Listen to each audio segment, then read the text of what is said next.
Microphone not working in PUBG Mobile? Well, no worries. Here's a quick and easy fix that I have for you just under a minute. It's super simple, so let's get right into it. Now, first up, simply open up your PUBG Mobile and check in your in-game settings. So for that, head towards settings.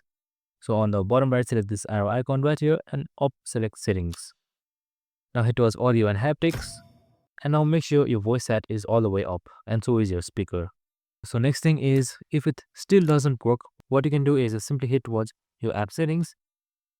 And once you're there, simply select app permission and make sure microphone has been enabled. So if it's not allowed, just simply select it and then select allow only while using the app, and that's it.